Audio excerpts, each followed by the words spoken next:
Hi hello welcome back to Sunita's creations. ఇప్పుడు ఈ వీడియోలో మీకు విస్కోస్ జార్జెస్ శారీస్ చూపిస్తున్నానండి. మీకు ఇది ఫస్ట్ కలర్, మొత్తం రెండు కలర్స్ వచ్చినాయి. ఫస్ట్ కలర్స్ వచ్చి బ్రౌన్ కలర్, కింద వచ్చేసి అంచు వచ్చేసి మీకు కాఫీ కలర్ వచ్చిందండి. విస్కోస్ జార్జెట్స్ అంటేనే చాలా మెత్తగా ఉంటాయి, చాలా స్మూత్గా ఉంటాయి, మీకు తెలుసు కదా. దీని మీద గోల్డెన్ ప్రింట్ ఇచ్చాడు. ఈ ప్రింట్ పోదండి, చాలా బాగుంటుంది. మీకు వచ్చేసి లాన్ చూసారా, ఇది వచ్చేసేసి మీకు పళ్ళు వస్తుంది. పళ్ళు ఇలా ఇచ్చాడు. బ్లౌజ్ వచ్చేసి మీకు ఇలా డైమండ్స్, దానిలో గోల్డెన్ ప్రింట్ ఇచ్చాడండి. చాలా బాగుంది, చాలా సూపర్గా ఉంది కలర్ వచ్చి. ఇది ప్రైస్ వచ్చేసి మీకు 1050 రూపీస్ పడుతుందండి. చాలా లైట్ వెయిట్, చాలా బాగుందండి.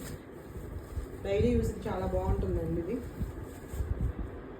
నెక్స్ట్ కలర్ వచ్చేసేసి rust and with pink colour ఇచ్చాడండి. దీనికి కూడా అలాగే మీకు ఈ శారీకి పైన డిజైన్ చాలా మారింది చూసారా, చాలా బాగుంది. ఇది కూడా గోల్డెన్ ప్రింట్. అబ్బా, అసలు పళ్ళు అయితే అదిరిపోతుందండి. చాలా చాలా బాగా ఇచ్చాడు పళ్ళు గోల్డెన్ ప్రింట్తో. బ్లౌజ్ కూడా చాలా బాగుందండి, చాలా నీట్గా ఉంది. కలర్స్ రెండు కలర్స్ వచ్చి మీకు పేస్టల్ కలర్సే అండి. అసలు పేస్టల్ కలర్స్ ఇష్టపడే వాళ్ళు వెంటనే తీసేసుకోవచ్చు ఈ శారీస్ మీరు. చాలా బాగున్నాయి రెండు శారీస్ చాలా బాగున్నాయి. ఈచ్ శారీ వచ్చేసి 1050 రూపీస్ పడుతుంది మీకు. లైక్ చేయండి, షేర్ చేయండి, సబ్స్క్రైబ్ చేయండి మా ఛానల్ని. Thank you very much.